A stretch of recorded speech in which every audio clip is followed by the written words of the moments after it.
vida. Bom que estamos juntos nessa manhã. Deus nos abençoe aí de uma maneira soberana. Voltando para Apocalipse, capítulo 4, nós estamos ali no verso 7, onde nós falamos sobre a visão de João a respeito dos seres viventes, os quatro que estão diante ou sobre o altar de Deus, né, em cima ali. E hoje nós vamos ver sobre a face do homem aí. Segundo Pedro 4, 1:4, vamos lá para segundo Pedro 1:4. Então nós falamos sobre o leão, o novilho e agora sobre o homem, que é o Evangelho de Lucas. Também as cinco colunas do tabernáculo tinha essa percepção, né? São quatro colunas que representam o Evangelho de Jesus e ele fica no meio como se fosse a menorá. Em segundo Pedro 1:4, pelas quais não têm sido doadas as suas preciosas e muito grandes promessas, para que por elas vos tornei co-participantes da natureza divina, livrando-nos da corrupção das paixões que há no mundo.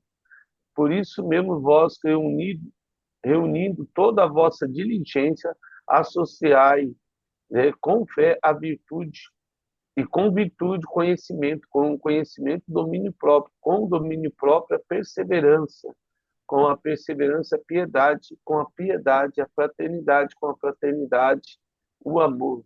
Porque essas coisas existindo em vós, e vós aumentando, faz com que não sejais nem inativos e nem infrutíferos no pleno conhecimento do nosso Senhor Jesus Cristo. Então, toda essa luta pela santificação, essa luta do espírito contra a carne, é para nos tornar aí útil e frutíferos na presença do Senhor. Tornar o sal não pode se tornar insípido, porque como pode usar novamente Deus, né, o Evangelho? Então, assim, a visão de homem é essa, né? Aí trazer a perseverança, o domínio próprio. Gálatas 5 vai dizer sobre o fruto do Espírito. Colossenses 2:10, mas tudo isso é essa questão de nós sermos homens, né, seres humanos, infelizmente, debaixo do pecado de Gênesis 3, mas pela misericórdia de Deus, salvos pela cruz de Jesus. A Colossenses 2:10, também nele estáis, tudo falando sobre a pessoa de Jesus. Eu tenho essa a visão do homem, mas esse homem pode ser aperfeiçoado pela graça e o amor de Jesus. Na verdade, esse era o primeiro Adão, antes da queda. É alguém aperfeiçoado no amor de Deus. E ele é o cabeça de todo principado e potestade, né? Então, nós somos aperfeiçoados em Deus, e uma vez sendo Ele o cabeça, tem autoridade para repreender todo qualquer pensamento que não venha do Senhor, toda qualquer ação que nós possamos sofrer, toda tentação, orar ao Senhor, e Ele é capaz de reprimir isso e tirar de nós. Efésios 3:10, 3:19, vamos lá para Efésios 3:19. Efésios capítulo 3, verso 19. Então vamos lá.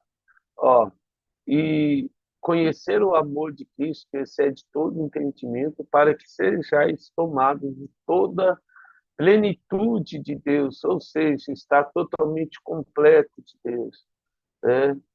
A largura, o comprimento aí da graça do Senhor.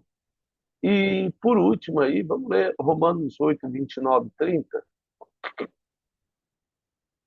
Romanos capítulo 8, 29, 30, falando aí sobre ainda, né, a, essa questão dos anjos, da visão do homem.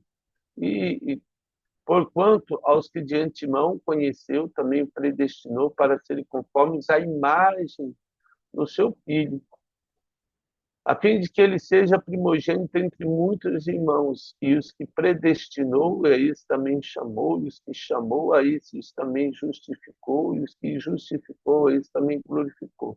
O mais interessante é que quando você olha eu não tinha nem anotado, mas aqui, quando você vai para Gênesis 2, olha só, Gênesis capítulo 2, o verso 1 de Gênesis 2, só para você lembrar aí, assim, pois, foram acabados os céus, ou seja, primeiro, segundo, terceiro céu, a terra e todo o seu exército. Então, Deus terminou o exército. Aí, voltando para o Apocalipse, ele tem o exército de Deus, serafins, querubins e anjos. O homem não existia ainda. O mais legal, Apocalipse 4, 7 aí, o mais legal é que eu já tenho a visão de um homem ali. Né? O serafim tinha o rosto de um homem, assim como o querubim. É, é legal isso porque a gente olha assim, o Satanás, o anjo caído, o querubim, eles têm essa. Deus já tinha na mente a criação do homem, né? E Satanás, ele, não sei, talvez ele se achou parecido com o homem, ele tem um rosto, né, de homem e um pouco diferente, a gente viu no corpo lá em Ezequiel 1 até 2, 3, fala sobre isso em Ezequiel, mas a gente percebe isso, né? Essa familiaridade com os seres humanos, apesar de ele ser espiritual, ele tem essa aparência, né, de homem. Então, talvez, não sei, né, isso aí tem implicado em algumas coisas na mente de Satanás lá, que ele achou que podia ser senhor do homem, né? E tenta até hoje ser senhor do homem, mas graças a Deus que nosso Senhor, o Senhor Jesus. Segundo Coríntios 3:18, só para finalizar essa parte do homem aí, segundo Coríntios 3:18, ele vai falar assim, o verso 18, né? 3:18, olha só. E todos nós, com o rosto desvendados, contemplando como por espelho a glória do Senhor, somos transformados de glória em glória na sua própria imagem, como pelo Senhor, o Espírito. Ele faz aí uma alusão à visão de Moisés no Monte Sinai, quando vai ver Deus, e o tabernáculo, quando você lavava o rosto, né? O sacerdote lavava o rosto na bacia de bronze. Aí ele fala isso aí, nós vemos, contemplando como um espelho, refletindo a glória de Deus. E aí a gente vê, quando olha no espelho, a gente vai rejuvenescendo, ou seja, porque o pecado tem o poder de envelhecer, mas o espírito tem o poder de rejuvenescer. A saber, olha só, quando a gente lembra de Sara, Sara tinha 90 anos e o rei, né, Abimeleque, ele traz ela para o harém dele, né, tamanha assim, né, Abraão depois ele acaba casando depois da morte de Sara, isso passado cento e tantos anos, 110 anos e de idade, aí ele casa, tem família, ele vê aí vários filhos até ficar adulto e ele distribui os filhos. Então, assim, a longevidade mas é viver bem. Não era só envelhecer e depender, não. Eles viviam bem até o último dia de vida. Assim foi com Moisés. Moisés começou o ministério dele com 80 anos. 80, viveu 120 anos também. Então, assim, Davi morreu cheio de dias, diz a palavra do Senhor. Todos esses homens, assim, não tava lá capengando, né? Tava lá, nossa, olha, o dozinho. Mas, assim, o Espírito Santo tem esse poder. E o último lá, a visão, o verso 7, semelhante à águia aí. Separei o texto, né? Efésios 3:19, vamos aproveitar, está pertinho aí. Depois a gente lê de Isaías, texto conhecido sobre a águia, né? Só para Efésios 3:19, né? Ele traz isso aí. Ó, e conhecer o amor de Cristo, que excede todo entendimento, para que sejais tomado de toda a plenitude de Deus. Então, assim, o amor, o Evangelho de João traz essa percepção de águia, traz essa questão do amor. A santidade, a águia como do voa, ou seja, no seu esplendor, como diz João. Isaías 40:31 vai falar que nós sejamos como a águia, que se renova, né? A águia tem esse poder aí. Então, quando ela chega na maioridade, envelhecida, ela caça um monte de animais pequenos, sobe no alto de uma montanha, numa fissura da rocha, e ali ela arranca todos os seus pelos, pena, arranca todas as suas penas e as suas unhas, e por último ela quebra o bico. E aí as penas nascem de novo, o bico nasce de novo, as unhas, as garras, e aí ela voa. Isso quando ela atinge, se eu não me engano, 40 anos. Depois ela vive mais 20 anos depois disso aí. Então, esse texto, ele traz menção a isso. Aí o verso 31 diz assim, né? Mas os que esperam no Senhor se renovam as suas forças, sobe como as águias, as asas como as águias, e corre e não se cansa, caminha e não se fadiga. Então, essa é a visão, essa é a sua interpretação aí, como diz Daniel. Podemos até olhar aí, Hebreus 9. Ah, não, a gente já falou do animal sacrificial. Vamos para o verso Apocalipse 4:8 agora. Então, vamos lá, caminhando aí, terminando aí essa questão do trono, né? E depois a gente vai falar mais sobre os seres viventes. E os quatro seres viventes, tendo cada um deles, respectivamente, 6 asas, a gente já falou isso aí, né? Sobre a autoridade das asas, a hierarquia, mas está lá em Ezequiel 1:5, Isaías 6:2, Ezequiel 1:18, mas só para a gente não repetir esses textos da hierarquia. Estão cheios de olhos, e aí a gente já falou isso aí também, né? No corpo todo, capaz de ver tudo, Ezequiel 1:15, essa onisciência de Deus, né? Estão cheios de olhos e ao redor, por dentro, né? E ao redor e por dentro, ou seja, todo o corpo dele não tem descanso, nem de dia e nem de noite, proclamando aí, ó, a palavra do Senhor, né? Proclamando: Santo, santo é o Senhor Deus Todo-Poderoso, aquele que era e que há de vir, né? Então vamos lá para Isaías 40:31. A gente acabou de ler, nem precisa. Essa questão de se renovar, né? Assim são os serafins. Mas vamos lá para Mateus 5:48. Desculpa, Gustavo. Mateus 5:48. Né? Acabei colocando o mesmo texto aí. Mateus 5:48. Vamos lá, Mateus 5:48. Ó, portanto, sede-vos perfeito, e aí a questão de ser perfeito é kadosh, santo, completo, né? Como perfeito é o vosso Pai Celeste, ou seja, Deus é santo, importa que seus adoradores, como diz João 4, adorem em espírito e em verdade. Gálatas 5:22, vamos lá para Gálatas 5:22, né? E essa questão da santidade de Deus, essa presença poderosa do Senhor. Mas o fruto do Espírito é, desculpa, o amor, a alegria, a paz, longanimidade, benignidade, bondade, fidelidade, mansidão, domínio próprio. Quanto a essas coisas, não há lei.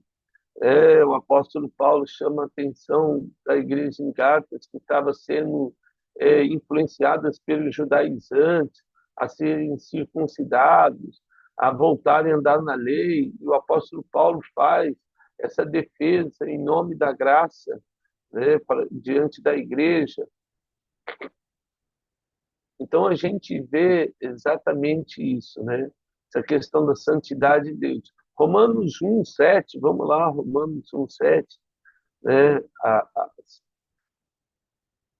Nós não vamos conseguir ser santos por nós mesmos, por mais que nós tentamos, mas o Espírito Santo que habita em nós, e aí com espíritos inexprimíveis, né?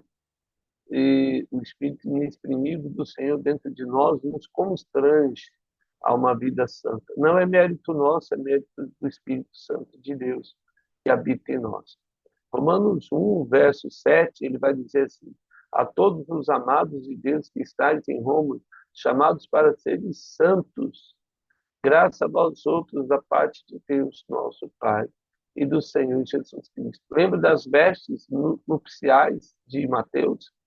A vestes brancas, Colossenses 1:2, né? Então, em Colossenses capítulo 1, verso 2, toda essa questão da santidade, essas vestes, não é nossa, essas vestes nós vamos ganhar de Deus. Na verdade, nós estamos ganhando todos os dias.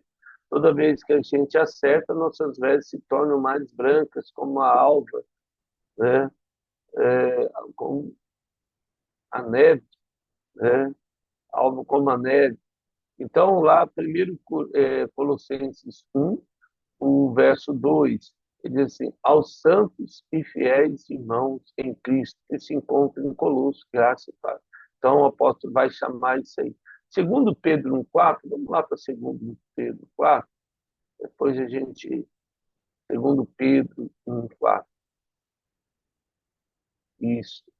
Ó, pelas quais nos têm sido doadas suas preciosas e muito grandes promessas, para que por elas nos tornei co-participantes da natureza divina, ou seja, livrando da corrupção, das paixões que há no mundo, né? Então, essas coisas nós temos que ir deixando para trás, nos despindo diante de Deus, né? Do velho homem, deixar tudo aquilo que nos. Hebreus vai falar isso, tudo que nos amarra, tudo que nos prende, né? Vamos nos despindo para chegar diante de Deus como verdadeiramente nós somos, nu, né? Sem nada a esconder. A ideia é essa, sem nada a esconder. E aí nós vamos ganhar uma veste branca. Só o último texto dessa parte, 2 Tessalonicenses 2:4, 2:13, 2 Tessalonicenses 2:13, só para terminar aí. Tem outros textos também, mas precisa acertar a apostila lá, né? Para enviar para você. Entretanto, devemos sempre dar graça a Deus por vós, irmãos, amados pelo Senhor, porque Deus nos escolheu. Olha só, a predestinação e a eleição, desde o princípio para a salvação, pela santificação do Espírito e a fé na verdade. Ou seja, nós fomos salvos pela santificação do Espírito de Deus em nós. Não é mérito nosso, como eu acabei de falar. Até o fato de dizer não para o pecado é mérito do Espírito Santo que habita em nós. Ele é santo e é o Senhor Deus, como diz lá o verso 8 que a gente acabou de ler. Para falar sobre o Senhor Deus, 1 João 5:7. Vamos lá para 1 João 5:7. E aí a gente vai falar sobre o verso 9. 1 João 5:7. Vamos lá, olha só.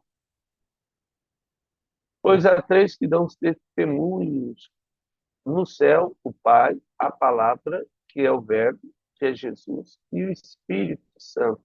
Esses três são um, né? O Senhor. E Romanos 1:20, Romanos capítulo 1, verso 20, 1:20 aí. Ó, então vamos lá. Porque os atributos invisíveis de Deus, assim como o seu eterno poder, como também a sua própria divindade, claramente se reconhece desde o princípio do mundo, sendo percebidos por meio das coisas que foram criadas. Tais homens são, por isso, indesculpáveis. Ou seja, tudo que eu podia conhecer de Deus, eu abrindo os olhos e vendo a natureza, eu deveria glorificar o Criador. Ao invés disso, muito glorificar a criatura. Essa questão do ídolo, essa questão da até da fama, as pessoas levam multidões, né? Arrastam multidões com discursos inflamados, com qualquer outra coisa, né? Gostam da glória, e Deus tem algo mais importante, mas é só para a gente entender. Então, esse é o nosso Senhor Deus. O verso 9 agora, de Apocalipse 9, vamos lá. Então, a gente tem fim daí, essa parte aí da multidão que estava no céu, todos esses elementos, né? Os tronos, 24 anciãos, os seres viventes. Quando eu chego no verso 9 agora, ó, então, quando esses seres viventes deram glória, honra e ação de graças ao que se encontra sentado no trono e ao que vive pelo século dos séculos. Então, vamos lá. Esses seres viventes aí deram glória. Romanos 11, 36. Vamos lá? Romanos 11, 36. Só para a gente ter aí. Romanos 11, verso 36. Ou seja, todos nós devemos dar glória, assim como porque a Ele, por meio dele e para Ele são todas as coisas. E a Ele, pois, a glória eternamente. Ou seja, só Deus pertence a glória, certo? E a honra, primeiro Crônicas, vamos lá no Velho Testamento, primeiro Crônicas 29, verso 11. Primeiro Crônicas, capítulo 29, verso 11. É a questão da honra. Teu, Senhor, é o poder, a grandeza, a honra, a vitória, a majestade, porque teu é tudo quanto há nos céus e na terra. Teu, Senhor, é o reino, tu exaltaste por chefe sobre todos, riqueza e glória vem de ti. Tu dominas sobre tudo, na tua mão a força e poder. Contigo está o engrandecer e a tua força e a tudo dar força. Agora, pois, nosso Deus, graças te damos. E aí ele continua, né? Ele vai glorificando o Senhor, né? Graças te damos aí e louvamos e glorificamos o teu nome. Então, até aí, a gente vê que tanto a glória como a honra pertencem ao Senhor. E aí, lógico, 1 Tessalonicenses 5:18. Vamos lá para 1 Tessalonicenses 5:18, que nós devemos dar ações de graças ao Senhor. 1 Tessalonicenses, capítulo 5, o verso 18. Olha só. Em tudo dai graças, porque esta é a vontade de Deus em Cristo Jesus convosco. Há, há uma orientação aqui importante do apóstolo Paulo à igreja de Tessalônica, e a nós também. O pastor Bill Johnson diz que a oração agrada a Deus e a murmuração contrário, né? Certamente agrada o inimigo de Deus. Então, assim, em tudo dá graça. A gente tem que aprender a agradecer a Deus por tudo, pelo trabalho, pela família, pela igreja, pelo país, pela cidade onde mora, pelo emprego, pelo o rendimento, né? O salário. Tem um texto que é importante, porque senão a gente acaba murmurando, murmurando. E Hebreus vai falar isso aí. Deixa eu só ver aqui, separar. Mas e é uma coisa importante, né? Porque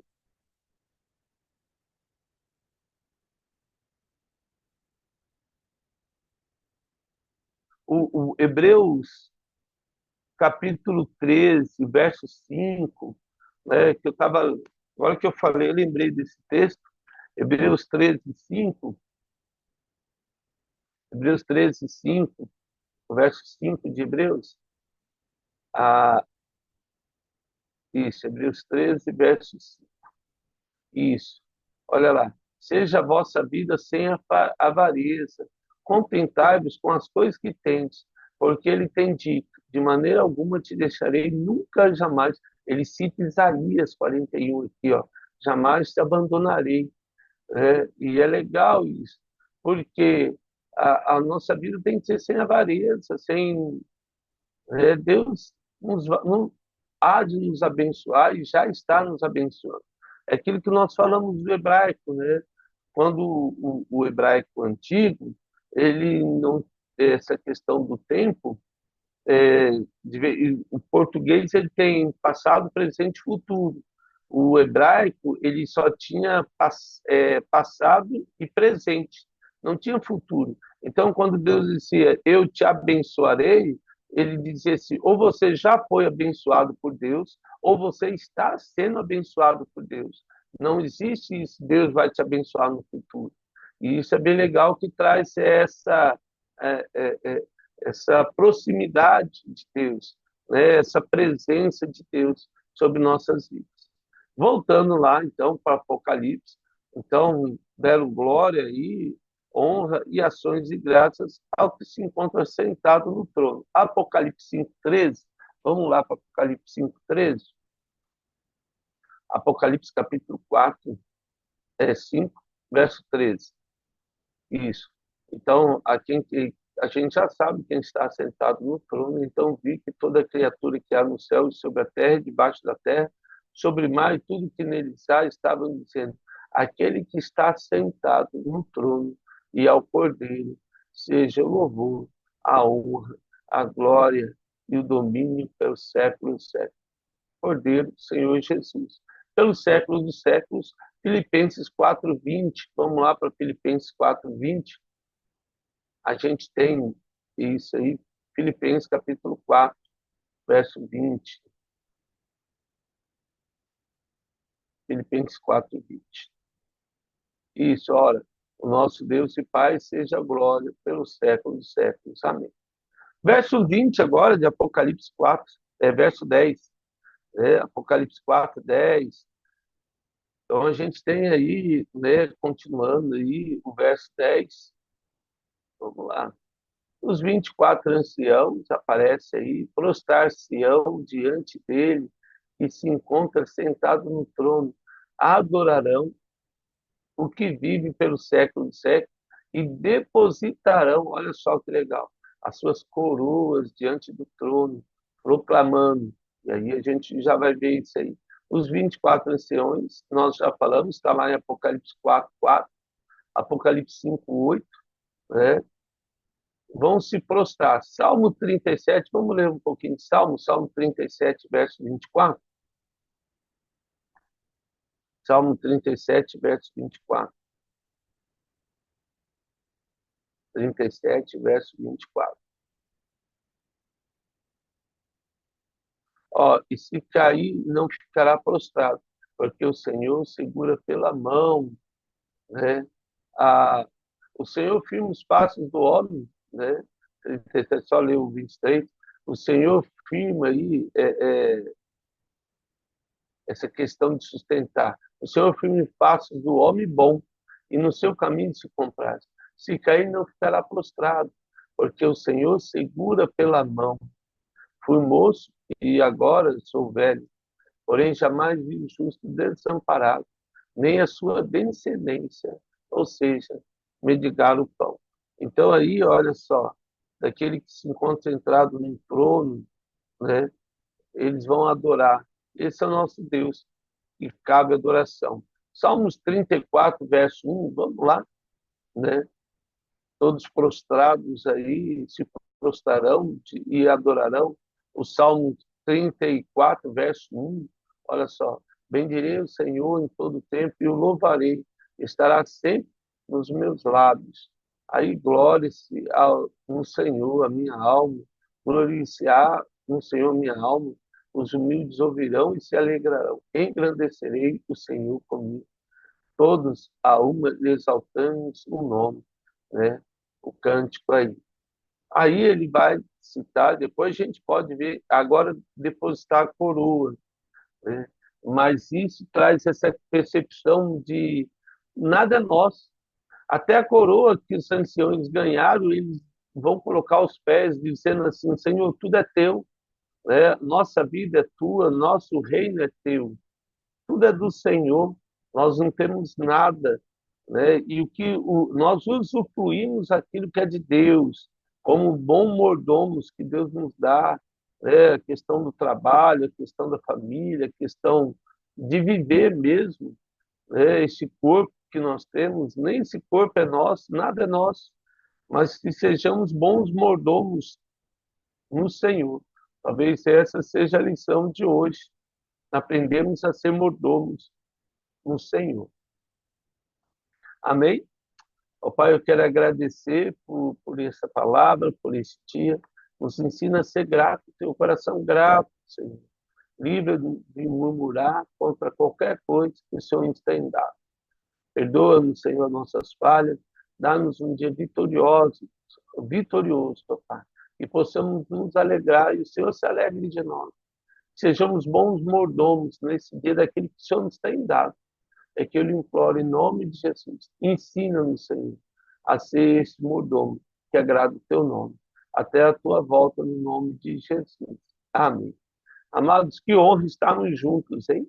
Deus abençoe nossas vidas aí no nome de Jesus. Bom dia aí para